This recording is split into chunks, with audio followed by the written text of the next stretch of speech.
حضرت ابو ہریرہ رضی اللہ عنہ سے روایت ہے کہ نبی اکرم صلی اللہ علیہ وآلہ وسلم نے فرمایا، جب تم میں سے کوئی نیند سے بیدار ہو تو اپنے ہاتھ وضو کے پانی میں نہ ڈالے حتیٰ کہ اسے 3 دفعہ دھو لے، کیوں نہ کہ تم میں سے کوئی نہیں جانتا کہ اس کے ہاتھ نے رات کہاں گزاری یا پر کہاں کہاں لگتا رہا۔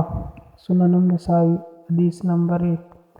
حضرت انس بن مالک رضی اللہ عنہ سے روایت ہے کہ رسول اللہ صلی اللہ علیہ وآلہ وسلم نے مونچھیں کاٹنے، ناخن تراشنے، زیر ناف کے بال موننے اور بغلوں کے بال اکھاڑنے کے لیے یہ مدت مقرر کی ہے کہ ہم 40 دن سے زیادہ نہ گزرنے دیں۔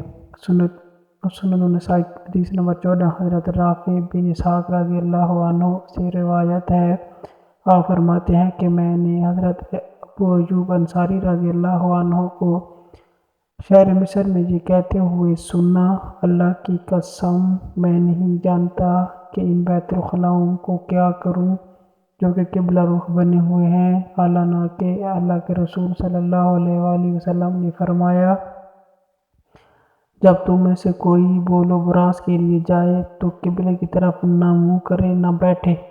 سنن النسائی حدیث نمبر 20۔ حضرت عبداللہ رضی اللہ عنہ سے روایت ہے کہ نبی اکرم صلی اللہ علیہ وآلہ وسلم نے فرمایا، تم میں سے کوئی اپنے غسل کی جگہ میں پیشاب نہ کرے، کیوں نہ کہ عموماً وسوسے اسی سے پیدا ہوتے ہیں۔